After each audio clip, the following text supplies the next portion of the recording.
On November 19, 2023, Argentina's presidential election sent shockwaves around the world. Javier Milei, a self-proclaimed anarcho-capitalist known for cloning dogs and naming them after famous economists, achieved a historic victory, securing his position as the nation's first libertarian president. His rapid surge in popularity wasn't due to a superhero alter ego, General ANCAP, his eccentric campaign antics like demolishing replicas of the National Bank, or even his controversial remarks about the Pope, whom he labeled a filthy leftist.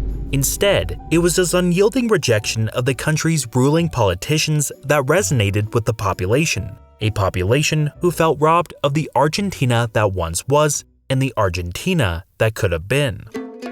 Only 100 years ago, Argentina was one of the wealthiest places on the entire planet. For 5 continuous decades, it had the fastest growing economy in the world, transforming the country from an obscure backwater on the periphery of a dying empire to a rising economic colossus. Its GDP per capita was nearly double that of its former colonial master, Spain, and surpassed those of rich nations like France, Germany, and Italy. Indeed, Argentina's meteoric rise was so striking that many foresaw it becoming a sort of United States of South America. By the eve of the First World War, state-of-the-art locomotives traveled across 22,000 miles of newly constructed tracks, transporting tens of millions of tons of cargo from the heart of the country to its vibrant capital, Buenos Aires. Here, sprawling tree-lined boulevards, opulent opera houses, cutting-edge port facilities, and grand train stations earned the city its nickname, the Paris of South America.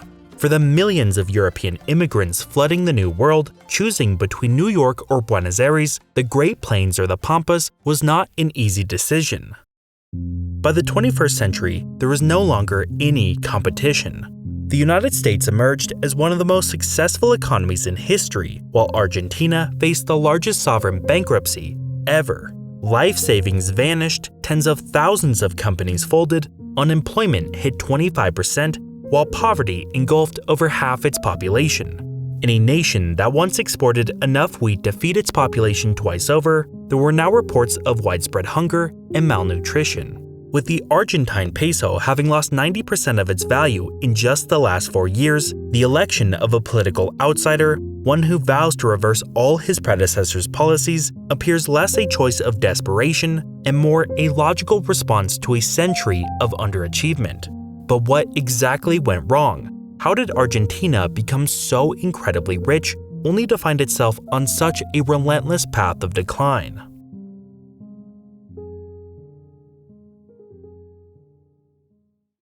Today's video is sponsored by War Thunder, the most comprehensive vehicle combat game ever made, now available for free on PC and consoles. With a global community of over 70 million players, War Thunder delivers an unmatched PvP vehicle combat experience, featuring more than 2,500 meticulously detailed planes, tanks, ships, and helicopters, ranging from the 1920s to today's most advanced war machines. Engage with forces from 10 major nations, all depicted in stunning 4K resolution and enhanced with immersive soundscapes, making War Thunder a top choice for gaming and history enthusiasts alike. So experience War Thunder today for free on PC, PlayStation 4 and 5, or Xbox One and Xbox Series X and S using my link below. For new recruits or those returning after a break of at least 6 months, using the link unlocks a hefty bonus pack featuring premium vehicles, a premium account, a unique 3D vehicle decorator, and many more surprises. But hurry, it's a limited time offer.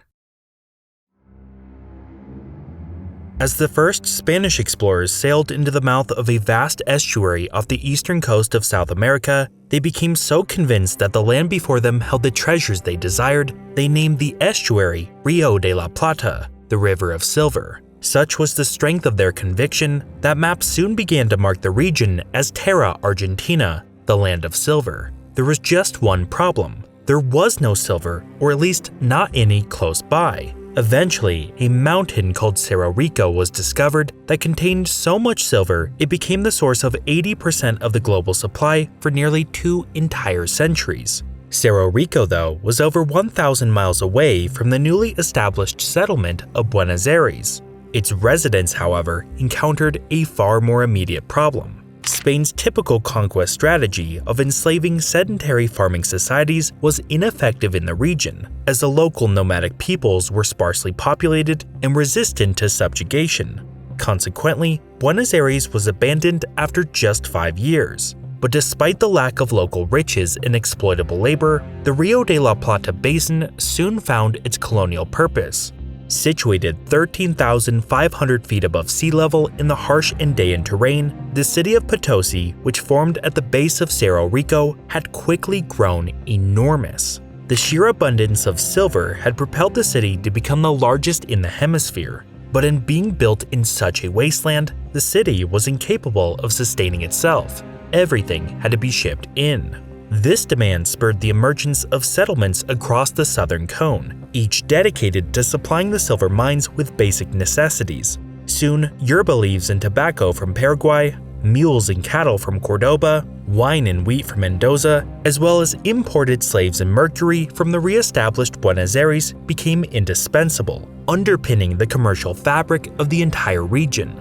The immense wealth generated by this trade, however, was accumulating in the hands of only a tiny segment of society. Control of production and its distribution were privileges reserved for Spanish elites and conquistadors. Land grants were issued in enormous parcels to these individuals, with some estates, later known as estancias, spanning nearly 1,000 square miles. This system of selective control over economic activities and land not only fostered but was designed to uphold a strict and unyielding social hierarchy. Spanish-born elites were at the top, followed by Argentine-born Europeans, known as Creoles, who formed a class of secondary elite. At the bottom were slaves, native peoples, and those of mixed descent, forming the labor force that toiled on farms, drove the ox carts, and carried supplies over mountain passes.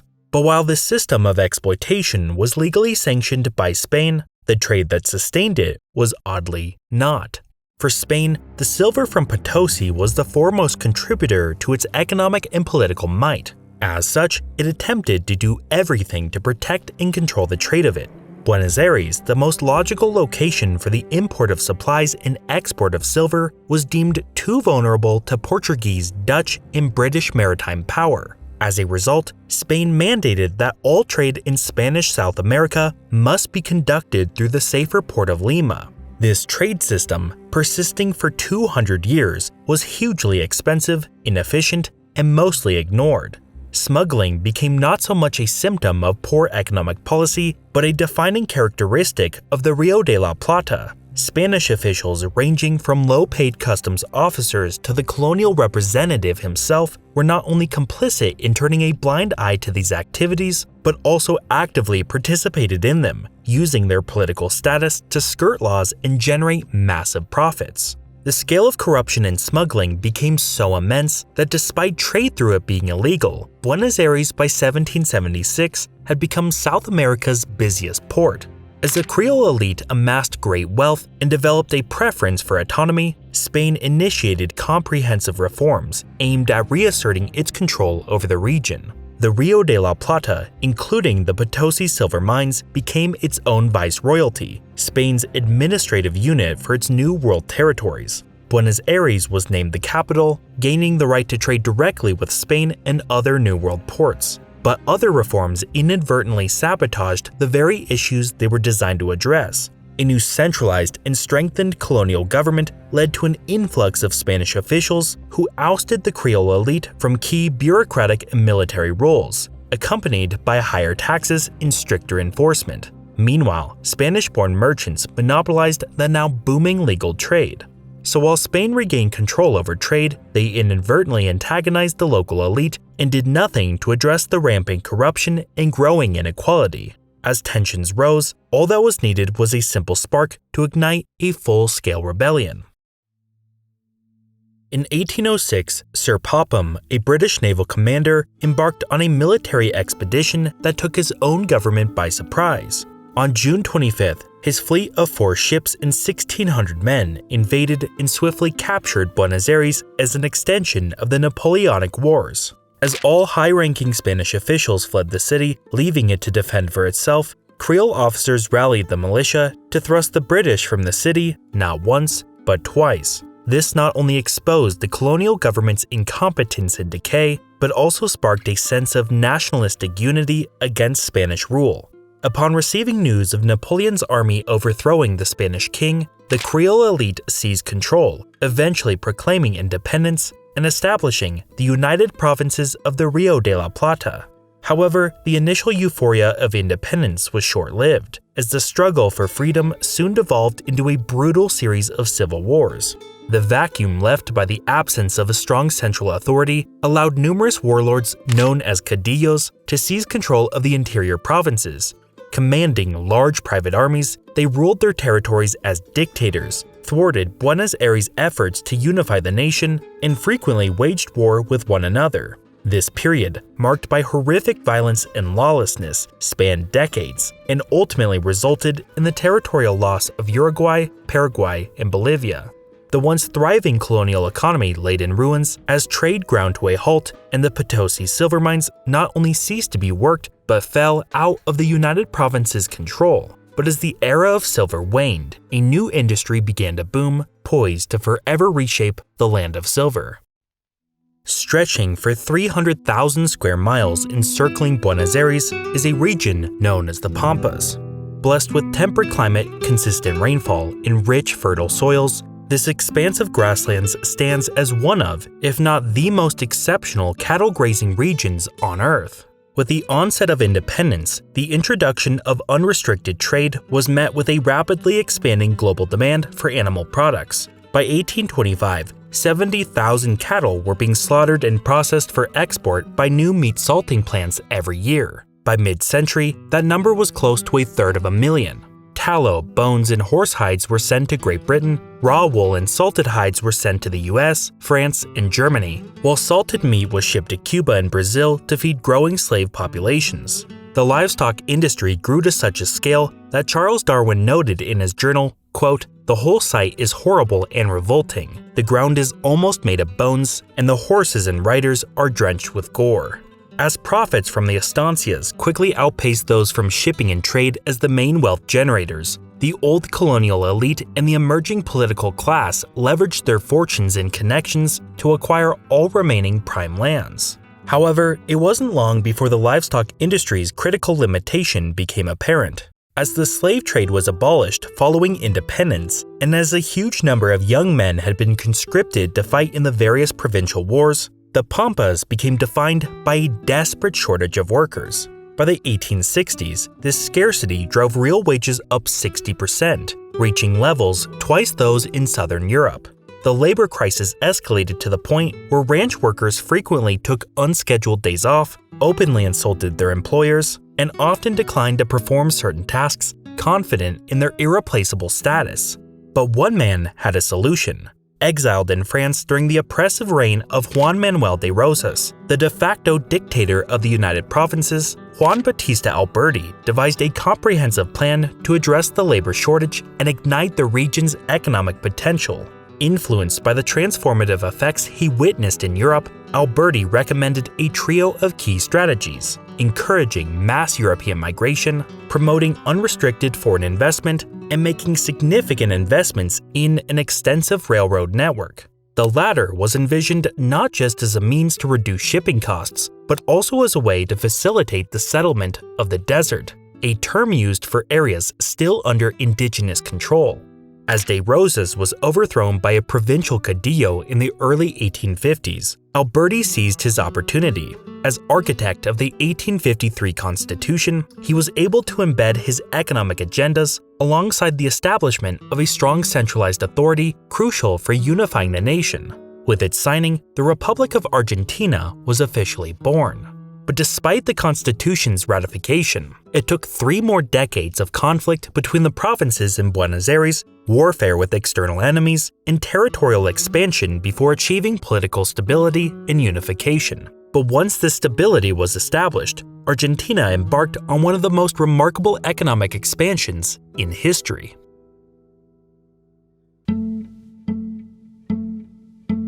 In 1879, 5 military columns departed from Buenos Aires, Cordoba, San Luis, and Mendoza, forming a 500-mile-wide pincer movement designed for extermination.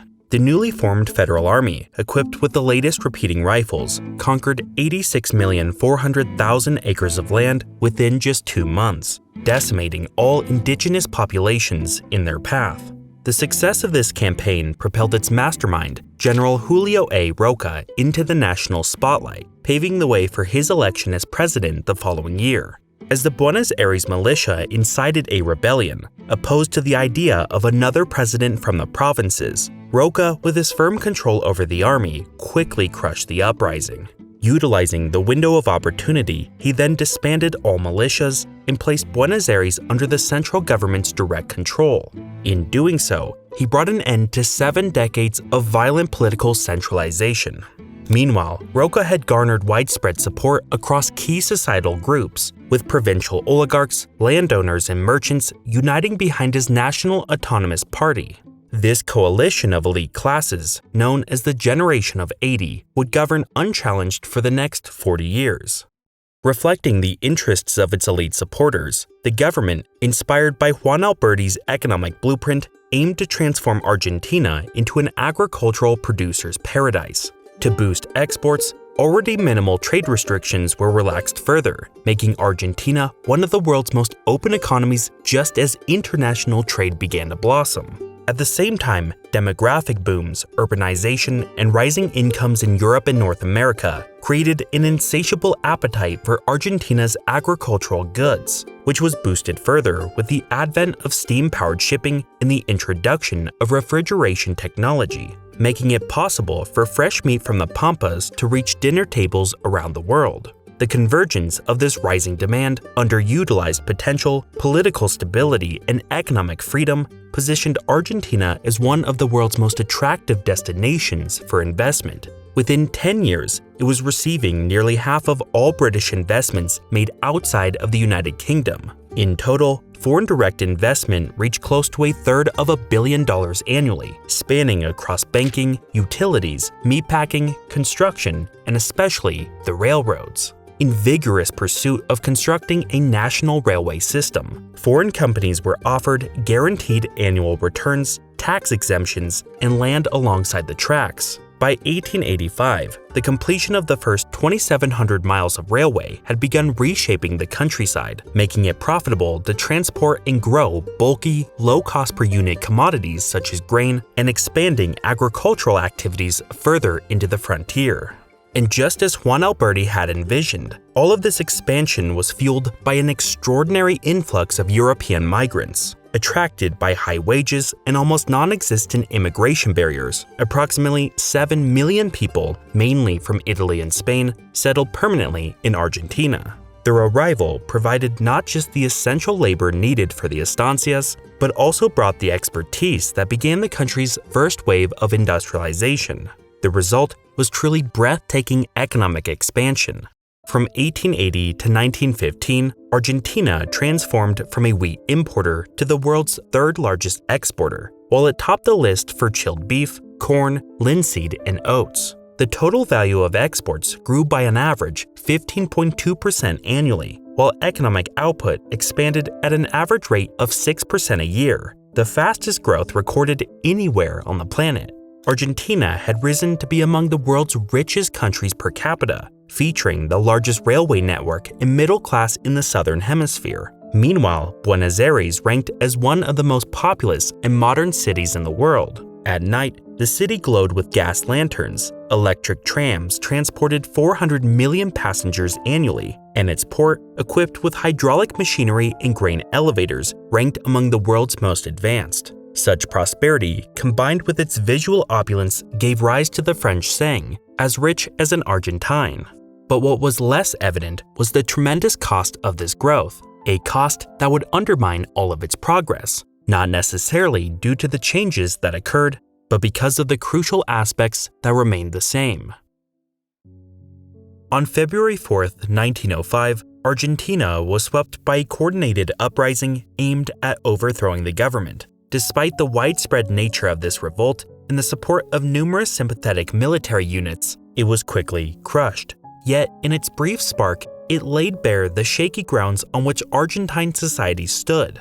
Central to this uprising was the Radical Civic Union, a political faction determined to break the ruling elite's iron grip on power. Their influence was on the rise, fueled by widespread dissatisfaction among the population. This discontent didn't stem from the government's inability to generate wealth. Instead, it was a response to an all-too-familiar pattern, reminiscent of the colonial era. Most of the country's newfound riches were being concentrated in the hands of only a select few.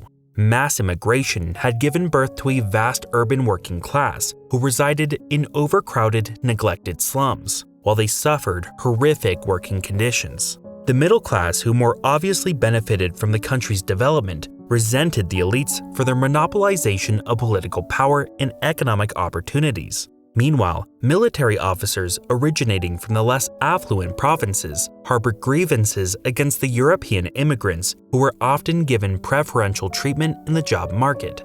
The problem was, despite its modern appearance and wealth, Argentina was still fundamentally a backwards nation. While richer than both Germany and France, Argentina's primary school attendance was less than half of theirs, while further education was predominantly reserved for the children of the elite.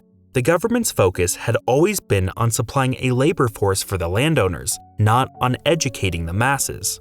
The economy itself remained largely underdeveloped as it focused on exporting raw materials. Key industries like value-added meatpacking and the technologically sophisticated transportation sector remained controlled by foreign interests. By 1910, foreigners owned over half of Argentina's productive assets, leaving the country vulnerable to global economic fluctuations. This fueled resentment, especially as low wages and poor labor conditions in these industries were enforced by the government's harsh repression of union activities. As inequality widened and the lower and middle classes grew ever more frustrated, the government faced a stark realization: their tight hold over Argentina was unsustainable. In a bid to outmaneuver the radicals, electoral reforms were enacted in 1912, extending voting rights to all native-born adult males and introducing secret ballots. The generation of '80 believed that by allowing broader political participation, they could appease the demand for change without actually ceding their power. But then, crisis struck. As the nations crucial for Argentina's trade and investment became embroiled in the First World War, the vital economic links that Argentina depended upon were severed. The economy shrunk by 10% almost instantly, while mass layoffs spread across industry and agriculture alike. Those who stayed employed faced falling wages and rising prices. Amid this backdrop, the 1916 election resulted in a landslide victory for the radicals. Upon assuming power, the radicals implemented a minimum wage, established the right to strike, introduced the 8-hour workday, and founded YPF, Latin America's first state-owned oil enterprise. These actions aimed to diminish Argentina's reliance on imported energy, gradually reduce inequality, and increase the living standards of the working class. However, by and large, the new government's policies did not significantly deviate from those of the previous regime, as it needed to placate the demands of the land-owning elite who maintained their stranglehold over the economy and, by extension, the politics. This precarious balance, managing the needs of vastly unequal social factions, would prove unsustainable as the country faced its largest crisis yet. In 1929, the global economy came to a standstill. The Great Depression, the most severe economic downturn in modern history, led to the disintegration of the established economic order as a global surge of protectionism spread in its wake. Argentina, one of the world's most open economies, was simply steamrolled. As Britain, its most important trading partner, turned inward, opting to import food only from its colonies, the value of Argentina's exports evaporated by 70%, taking 20% of the entire economy with it. The working class faced mass layoffs, the middle class found it impossible to pay basic bills, and the elites watched as their financial empires crumbled. Utilizing the crisis, the old ruling elite, allied with the military, set their sights on overthrowing the government, which everyone had blamed for the crisis. As a contingent of 1,500 troops marched toward the presidential palace, an enthusiastic crowd cheered as Argentina's experiment with democracy was put on an indefinite pause. Armed with power again, the elites scrambled to protect their economic interests. To maintain access to the British market, they rushed into a devastating trade treaty. In exchange for Britain's ongoing purchase of beef and crops, Argentina committed to exclusive coal purchases from Britain. Additionally, British companies operating in Argentina received special exemptions from local laws and taxes. Moreover, Argentina agreed that 85% of beef sold to Britain must be processed by British meatpacking companies. In effect, the elites had sacrificed the nation's economic independence to protect their own financial interests. But despite these egregious initial actions, the elites had learned their lesson. In order to appease the lower and middle classes, the ones who thrust them from power last time, the government began to implement a policy of import substitution. By placing tariffs on the importation of goods, thus making them more expensive, and by giving tax exemptions to local industries, thus giving them an advantage over foreign firms, Argentine manufacturers could scale up and replace the products being imported. In theory, doing so would generate jobs, lift wages, and boost growth, while promoting national self-sufficiency. Combined with a natural fall in imports following the Great Depression, Argentina began to rapidly industrialize. From 1935 to 1946, the industrial workforce increased from 430,000 to over 1 million. For the first time in Argentina's history, industrial production now created more value than agriculture, yet workers' conditions did not improve.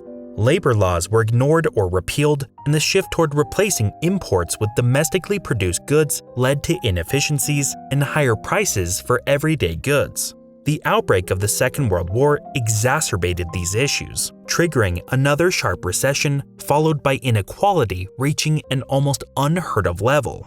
By 1943, the wealthiest 0.1% of Argentinians were earning 11% of the nation's total income, a disparity nearly 3 times greater than that observed in the United States and even higher than apartheid South Africa. As a new set of phony elections drew near, a profound sense of pessimism enveloped the country. In the early morning hours of June 4, 1943, troops once again marched onto the presidential palace, only this time there were no cheering crowds to greet them. Orchestrating this coup was the United Officers Group, a secretive faction of military officers who, despite lacking a clear plan on how they would govern, were united by their anti-communist and fascist-leaning ideals.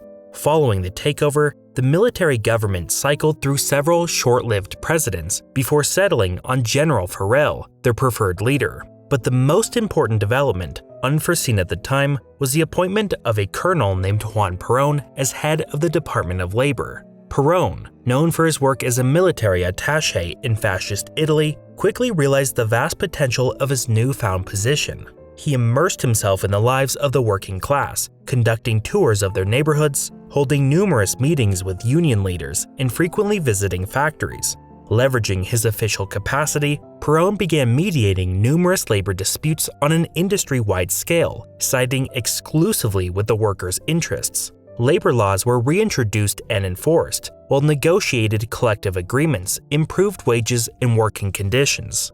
Perón's actions made him the most prominent figure of the new regime, earning him substantial popularity among the lower classes, which propelled him to the vice presidency. By 1945, however, enormous demonstrations involving hundreds of thousands of middle-class citizens began protesting the government, demanding the return to constitutional rule and for the government to come out in support of the Allied powers in the World War. Notoriously, the military government held pro-German sentiments. As the demonstrations gained momentum and increasingly contained anti-working class sentiments, rival military officers seized the opportunity to have Perón arrested and imprisoned. Fearing that this would mean a rolling back of reforms, the working class launched nationwide strikes calling for Perón's release. As 300,000 marched in Buenos Aires, the military government conceded to demands, releasing Perón and drafting plans to hold the first free and fair elections in decades. Upon his release, Perón emerged onto the balcony of the presidential palace, greeted by an immense, roaring crowd of workers chanting his name.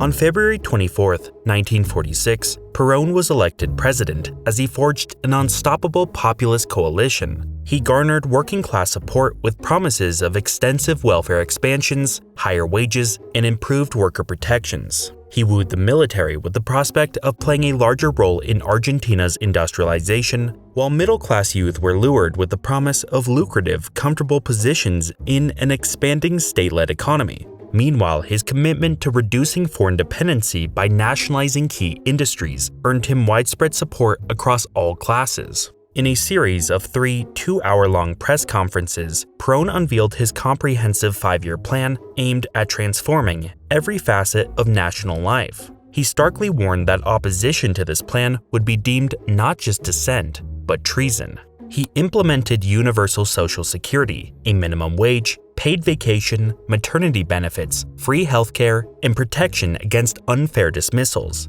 He significantly expanded welfare programs, subsidized essential goods, and granted all workers an annual bonus equal to 1 month's salary, which he famously dubbed a Christmas present. In parallel, he spearheaded ambitious infrastructure projects, including building 5,000 miles of roads, creating 45 hydroelectric power plants, laying the world's then largest gas pipeline, constructing a major international airport, and developing hundreds of thousands of affordable homes and thousands of schools and hospitals. Along with the establishment of many new state-controlled industries from shipbuilding, steel production, and armaments, Perón was radically transforming Argentina in one fell swoop. But the centerpiece of Perón's state-led economic agenda was the nationalization of foreign assets. The government executed a series of expensive acquisitions, most notably 16,000 miles of British-owned railways for a staggering $600 million. The sum total cost of all of these efforts was immense, but Perón had a plan. Technically signed into law by the previous administration but done at the behest of Perón, was the creation of the Argentine Trade Promotion Institute, which monopolized all trade. Going forward, farmers and ranchers were required to sell their products directly to the government, receiving payments significantly lower than global market prices. The government would then supply Argentina's cities with artificially cheap food to boost the purchasing power of the working class. Any excess was then sold internationally at significantly higher prices, funding the expansive welfare and construction efforts. The same would happen in reverse for imports, with the agricultural sector paying artificially high prices for inputs to subsidize imports for the industrial sector. The government defended this approach as a fair redistribution of the nation's income. In reality, it was little more than the redirection of unearned profits towards certain influential social groups in exchange for their political backing. This industrial favoritism resulted in a total isolation of Argentine industries and workers from foreign competition. When combined with a period of high international prices for Argentine exports, Perón's policies initially seemed to work like magic. In just a few years, Argentina cleared all of its debts, saw a 25% increase in industrial production, enjoyed a 59% growth in real wages, and experienced a significant decrease in inequality. None of it, however, was sustainable. State-run companies were overstuffed with thousands of useless and redundant jobs meant to reward political supporters, causing severe and persistent mismanagement. The private sector grew dependent on protectionism, subsidies, and low-cost loans to survive, as the government mandated repeated wage increases and made it nearly impossible to fire non-productive workers. Consequently, wages throughout the economy began to reflect political favoritism rather than a fair compensation for time and labor. As productivity declined, the government encountered rising expenses, which were further aggravated by widespread corruption. The situation deteriorated further when Perón dismissed Supreme Court justices opposing his policies. This effectively transformed the judicial system into an extension of his presidential will, facilitating an environment where corruption could flourish unchecked. The program to build desperately needed affordable housing was compromised by party leaders and insiders who acquired vast numbers of units at minimal costs. Meanwhile, in a throwback to colonial-era practices, bureaucrats facilitated the tax-free smuggling of cars and other goods into the country. These items were then sold at exorbitant markups, a practice that Perón personally profited from. As Argentina's post-war boom began to fade with normalizing prices for its exports, the deep cracks within its economy began to appear. Because the government had forced farmers and ranchers to sell their products at minimal rates, total production plummeted, with land under cultivation decreasing from 22 million hectares in 1938 to under 17 million by 1955. This resulted in widespread shortages, so severe that the government had to implement days where selling meat was illegal. As both the volume and value of exports fell, so did government revenues, as a massive budget deficit began to emerge. As a financial crisis approached, it highlighted the fundamental flaw of Perón's governance. His populist strategy of redistributing profits and buying political support necessitated government expenditures that far exceeded its revenue. But with the country cut off from international financing due to its self-imposed isolation, the government was left with only one option to bridge the budget gap: printing money. And thus, the true killer of Perón's populism emerged: inflation. In just 5 years, inflation skyrocketed from 4% to 60%, surpassing the government's capacity to raise wages. By 1952, real wages were 21% lower than their 1949 levels and were continuing to fall rapidly. Mass protests, violence, and strikes followed. With Perón's popularity on the decline, the military seized the opportunity to once again topple a democratically elected leader. Perón fled into exile and military rule returned. As the new military government assumed control in late 1955, their primary goal was straightforward: eradicate Perónism completely. They embarked on a widespread purge, removing Perón supporters from influential roles across the government, unions, and the military. This campaign of de-Peronization was so thorough that even the body of Perón's immensely popular late wife Eva, who had effectively been the nation's co-leader, was dug up and hidden. But persecuting Perón's supporters and banning his political party turned out to be far simpler than departing from a style of governance. Successive military and civilian presidents found themselves clinging to Perón's method of income redistribution and political favoritism as mechanisms to solidify their weak grip on power. These governments hesitated from scaling back the bloated, state-run enterprises, reducing support and subsidies for the private sector, opening the economy, or cutting back on welfare benefits. They feared that such measures would trigger economic distress and social upheaval, ultimately threatening their rule. This reluctance to overhaul the economy only served to deepen existing inefficiencies, leading to increased costs, isolation during a time of global economic growth, and persistent underinvestment. As a result, the government became ensnared in a relentless cycle of using money printing to cover deficits, which only worsened the economic situation. As inflation diminished the real value of wages, the government maintained an artificially high exchange rate to keep goods affordable for urban consumers. However, this strategy led to an overvalued peso, rendering Argentine exports like beef and wheat less competitive against their American and Australian alternatives. The decline in export revenues eventually reached a point where Argentina could no longer afford the necessary inputs for its industries. This predicament often forced the government to devalue the peso, triggering spikes in consumer prices and sparking political unrest, oftentimes resulting in presidential resignations or military coups. From 1930 to 1983, aside from Perón, only 2 heads of state finished their terms in office, with presidencies averaging only 2 years, a duration matching the frequency of currency devaluations. This persistent cycle led to an era of dynamic stagnation, characterized by short bursts of economic expansion that were quickly undone by severe downturns. This stagnation, combined with ongoing political repression, equaled an increasing percentage of the population becoming radicalized. By the late 1960s, the result was the emergence of several guerrilla movements, most notably the Montoneros, a far-left Peronist faction who made a dramatic entrance onto the political scene by kidnapping and executing the ex-president implicated in the disappearance of Eva Perón's body. Employing a range of disruptive tactics, from bombing showrooms of car companies and taking over provincial towns, to assassinating labor leaders and kidnapping executives for ransom, guerrilla activities soon rendered Argentina nearly ungovernable. Soon, attacks were occurring at an average rate of 1 every 12 hours. By 1973, the government had no choice but to call for elections and allow the participation of Peronist candidates. The result was a blowout victory for the Peronists, ushering Hector Campora into the presidency.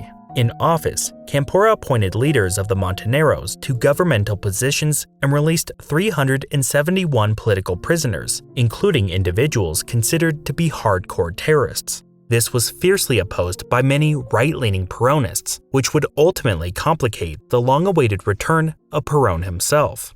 On June 20th, 2 million people, undeterred by paralyzing traffic jams, converged on Ezeiza International Airport to welcome him back to the country. However, a violent confrontation ensued between the Montoneros and right-wing gunmen at the very stage where Perón was to greet the crowd, forcing an angered Perón to divert his plane. Shortly after, he forced Campora to resign and call for a new special election. Perón won 61% of the vote, with his new wife Isabel, a former nightclub dancer, as vice president.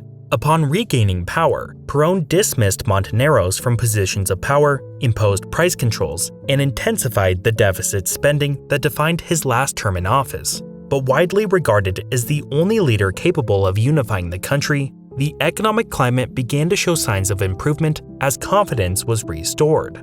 This, however, was brief, as Perón died of heart failure the following year, leaving his widow, Isabel, as the first female president in the world.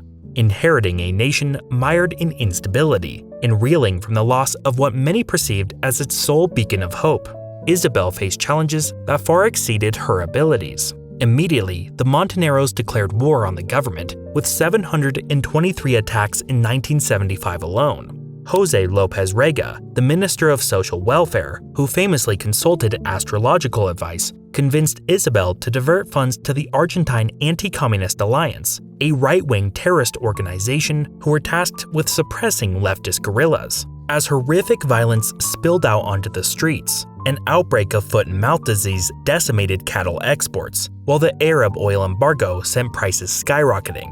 By 1976, inflation had increased to a catastrophic 600%. The situation became so dire that newspapers, opposition leaders, and even the workers began to beg the military to intervene once again. On March 24, 1976, the military swiftly terminated Isabella's presidency, ushering in a new era of military dictatorship. The new regime focused on two main goals: curbing inflation and eradicating the guerrilla fighters, objectives that received widespread approval. But the extreme measures taken to meet these ends would traumatize Argentina forever. The dictatorship moved to solidify its hold by dissolving Congress, banning political parties, censoring the media, and prohibiting trade unions, eroding what little checks on power remained. It then sought to implement radical economic reforms. Breaking with decades of import substitution and isolation policies, the regime began to open up the economy and significantly deregulate it. Import tariffs were drastically cut from almost 100% to roughly 30%. Export taxes on agricultural goods fell from nearly 30% to virtually zero, and plans were made to reduce government spending. At the same time, the liberalization of capital flows allowed both companies and the government to take on international debt. The key reform, however, was the introduction of a crawling peg system for the currency, involving very gradual pre-announced devaluations of the peso intended to reduce inflation by building confidence in the currency's stability. To underscore its commitment, the government provided insurance against unforeseen devaluations.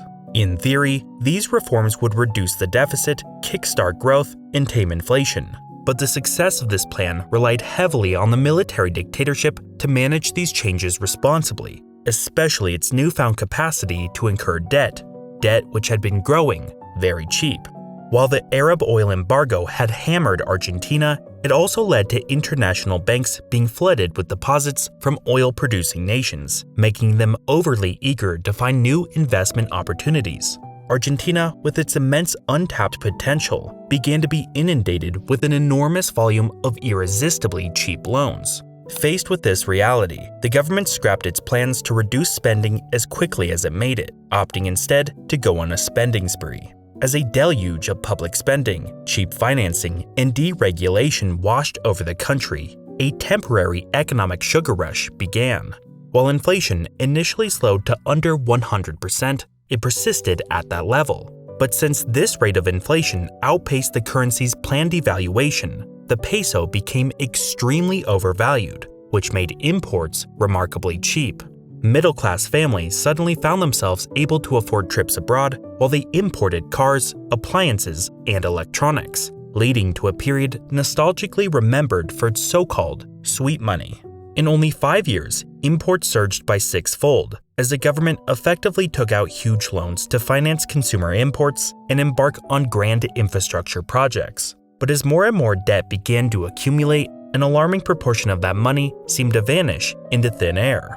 A billion-dollar loan was secured to construct a network of superhighways in Buenos Aires, but the project was put on pause after only 2 of the planned sections were finished before funding ran dry. Another $200 million loan was taken out to construct a gigantic amusement park, but construction ceased after only a few attractions had been completed. Subsequent audits revealed that most of the project's funds had been siphoned into Swiss bank accounts. The result was a ballooning in Argentina's external debts from $8 billion to over $40 in just 7 years. But while Argentina's future was being spent on short-term government approval, this temporary era of sweet money allowed just enough time for the government to tackle its second objective. The military, in combination with state-sponsored death squads, began to systematically hunt down the guerrilla fighters and political dissidents in what became known as the Dirty War. Soon, arrests, executions, and torture sessions encompassed civil rights lawyers, judges, and journalists who reported on the alarming number of civilian disappearances. In order to eliminate roughly 2,000 guerrilla fighters, up to 30,000 people were murdered and 500,000 were forced into exile. For a few years, the combination of fear, secrecy, and sweet money muted the public's reactions to these atrocities. But by the early 1980s, the economy began to unravel, and with it, everything else. A potent combination of plummeting commodity prices caused export revenues to dry up just as international interest rates began to skyrocket. As massive interest payments on previous debts loomed, and as deficits soared higher, citizens and investors alike began transporting as much money as possible out of the country. Between 1979 and 1981, the total value of money that left Argentina amounted to 20% of the entire economy. As demand fell for the peso, in order to maintain the crawling peg, the government had to use up ever larger amounts of foreign currency reserves and take out more debt. As they did this, confidence in the government's ability to maintain the peg fell even further, thus causing a downward spiral. By 1981, the peg finally broke, leading to the peso losing 80% of its value in the span of months. The sudden devaluation triggered the government to pay out the devaluation insurance and led to a massive banking crisis, for which all deposits were also insured. As a full-scale economic meltdown seemed imminent, the government decided to nationalize all of the banking sector's debts. Shortly thereafter, Argentina was unable to meet its debt obligations, leading to a default in 1982. Once again, the government resorted to money printing to finance the deficit. As inflation shot up to almost 1,000%, ruptures within the military began to emerge, threatening to destroy the entire regime. As General Leopoldo Galtieri assumed the presidency, he seized upon a truly insane last-ditch attempt to restore the military government's legitimacy. In April the following year, Argentine armed forces invaded the Falkland Islands, starting a war with its owner, the United Kingdom. Argentina had long claimed sovereignty over the islands, which had been under British control since the 19th century. Galtieri believed that reclaiming the territory would ignite patriotic fervor and solidify popular support along nationalist lines. But after a 74-day occupation of the territory, British forces decisively defeated the Argentine conscripts, who were ill-prepared to face a global power. Following Argentina's surrender, Galtieri resigned. A wave of anger swept over the population as they realized that the military, which had been so successful in stealing the public's money, murdering its own citizens, and leaving the nation in a state of economic ruin, had failed to fulfill its fundamental obligation to defend the nation. In 1983, new elections were called, restoring democracy that was finally here to stay. The military returned to the barracks, and in a stunning turn of events, the Peronist Party lost its very first election, as the radical candidate Raúl Alfonsín became president. Alfonsín inherited a catastrophe. In just a decade, GDP per capita plummeted by 15%. The deficit had ballooned to 15% of GDP, and it now took almost 100,000 pesos to equal a single US dollar. After nearly 2 years of ineffective short-term fixes, the government finally launched a comprehensive stabilization strategy, the so-called Southern Plan. A new currency, the astral, replaced the peso. In coordination with union and business leaders, freezes on wages and consumer prices were implemented, alongside spending cuts, a halt on money printing, and a pledge to enhance tax collection. The plan quickly showed potential, halving government deficits and reducing inflation to 24%. However, political and social resistance, along with the absence of deeper structural reforms, undermined these efforts. By the late 1980s, government employment once again swelled to 600,000, nearly 20% of the total workforce. Off-budget spending increased the deficit again, and tax enforcement measures failed to materialize. By 1989, in a nation of 30 million people, only 30,000 individuals paid any income tax.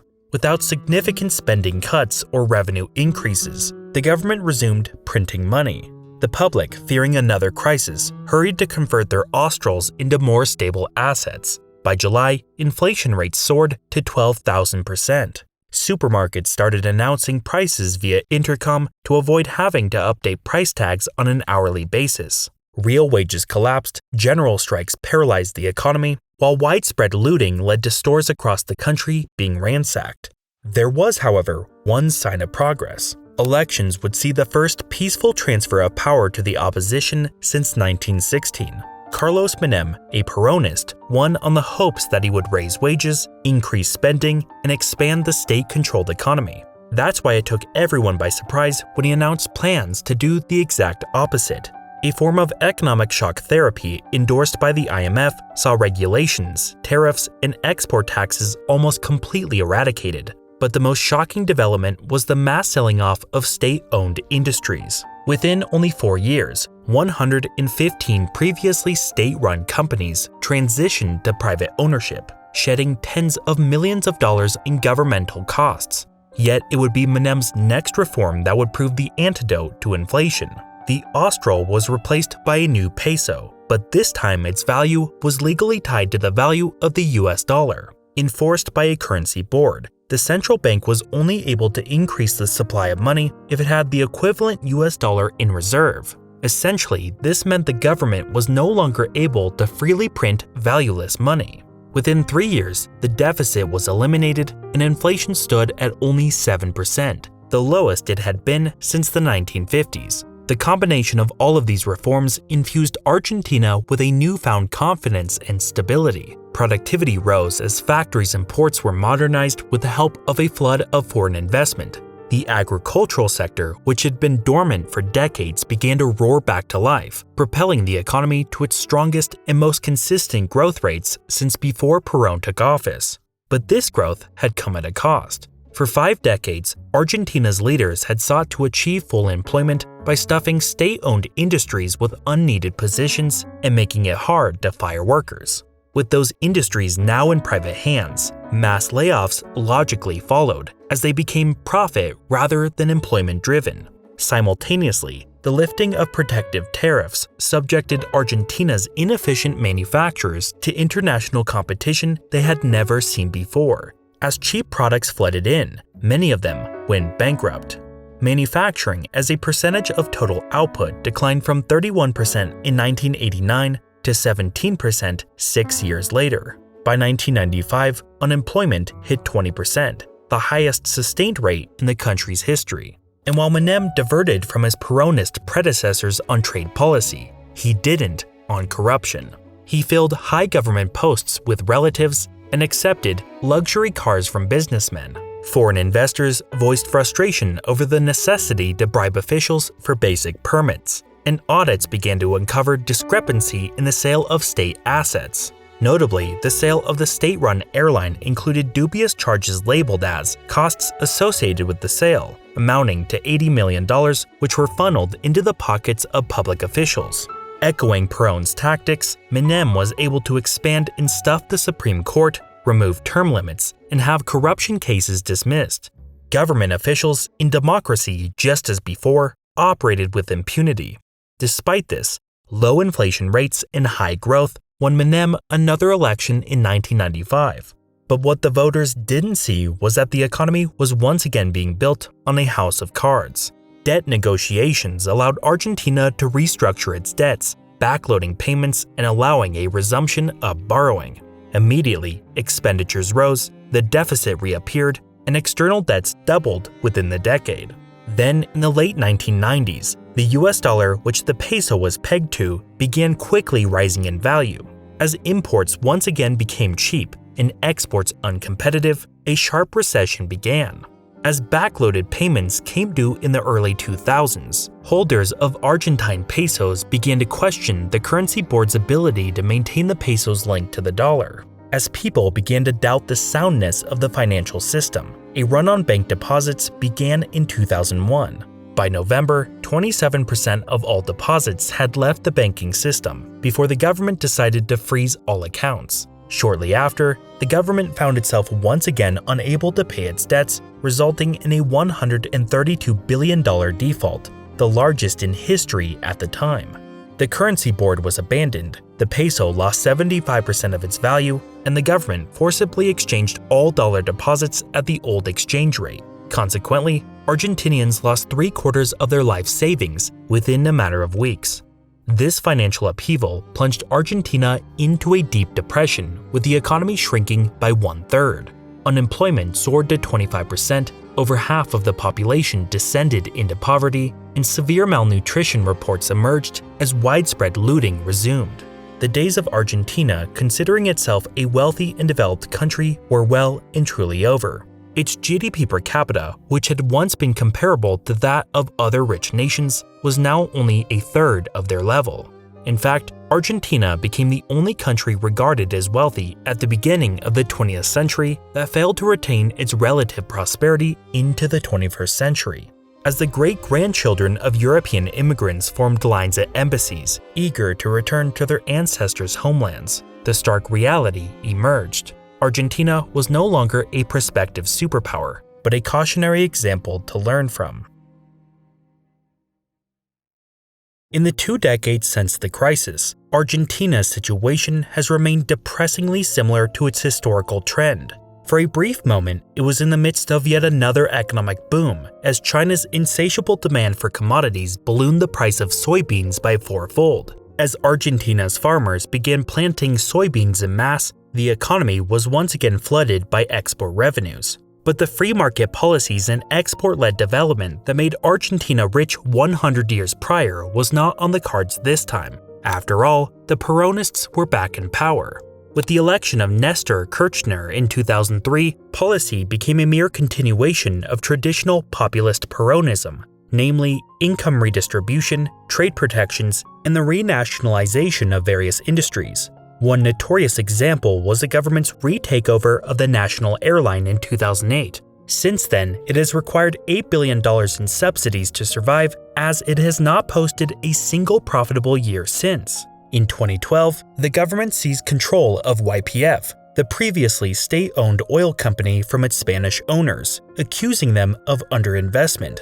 In reality, the government wanted to tap into the newly discovered Vaca Muerta formation, the second largest shale deposit ever discovered. Mismanagement, combined with an inability to attract foreign investment, has caused plans to develop the site to largely fail, as the country has become a net importer of energy for the first time since the late 1980s. In 2022, the government spent $12 billion on energy subsidies while capping prices. In theory, this was to help the country's poor cope with the increasing cost of living. In practice, it de-incentivized energy investment, making blackouts a not uncommon occurrence. Indeed, it is this perverse ideology of short-sighted economic policies that have once again trapped the nation in stagnation and governmental bloat. With the Peronists holding power for 16 of the past 20 years, Argentina's fleeting 4% budget surplus in 2004 has deteriorated into an almost 4% deficit today. During this period, the government has doubled in size to where it now employs a third of the entire workforce. As a result, Argentina's debts have surged, now accounting for 1/3 of the IMF's entire outstanding liabilities, with the country having defaulted on its debts another 2 times, once in 2014 and another during the pandemic. It has once again turned to money printing and outright lying about inflation statistics. Today, no one trusts the currency, no one trusts the government, no one wants to invest, and few dare to start a business. As Darren Acemoglu and James A. Robinson so eloquently describe in their book, The Narrow Corridor, Argentines are not citizens with rights, they are patients of the state who may or may not be tended to. The state is arbitrary, creating uncertainty and frustration, manipulating and disempowering the people who are reduced to waiting and begging. 8 decades of impunity, economic seclusion, wealth redistribution, deficit spending, and short-sighted economic strategies have sickened the nation's economic incentives, relegating its citizens to the role of patients in need of treatment. They are prescribed unneeded jobs, welfare, and protections against competition as the government drains any available revenue and accrues debt to procure these medications for which it cannot afford. Amidst this, politicians masquerading as doctors promise to increase the dosage, while they redirect the nation's scarce resources for their own enrichment. But the genuine remedy, accepting short-term economic discomfort for long-term sustainability, and establishing checks and balances to ensure leader accountability, remains largely unpopular. This cure demands the dismantling of safety nets upon which many Argentines depend, and requires those in authority to forfeit their privileged grip on power, making it a bitter pill that few are willing to swallow. But as inflation has soared back to triple digits, the economy has once again faltered, and default appears likely again, it seems Argentinians have finally voted for real change. On November 19th, Javier Milei, who has run on the promise of reversing almost a century of inept policy, and who has not shied away from describing the economic pain that will have to be endured, was elected president. He has vowed to dismantle the central bank and adopt the US dollar, relinquishing the government's power to print money and spend without restraint. His plans include reducing government operations to the essentials, cutting regulations, and privatizing all state-owned assets that could be managed by the private sector. Currently, he has eliminated half of the government's ministries, halved the peso's value to stimulate exports, and paved the way for the privatization of 33 state-owned companies. Moreover, he has lifted export restrictions and initiated a strategy to cut public spending by 3% of GDP. Yet executing further plans will require maneuvering through a Congress where his coalition only controls 10% of seats. As it stands, the practicality of Milei implementing his full agenda is uncertain. More crucially, it's doubtful whether he can halt nearly a century of stagnation, allow Argentinians to unleash the country's latent potential for the common good, and steer the nation back toward prosperity, especially given the monumental challenge of overcoming 5 centuries of historical inertia. Don't miss out on War Thunder, the definitive vehicle combat experience. Play for free today by clicking my link in the description below and unlock your exclusive bonus pack, available for new players and ones who are inactive for at least 6 months. Act quickly as the offer is only available for a limited time.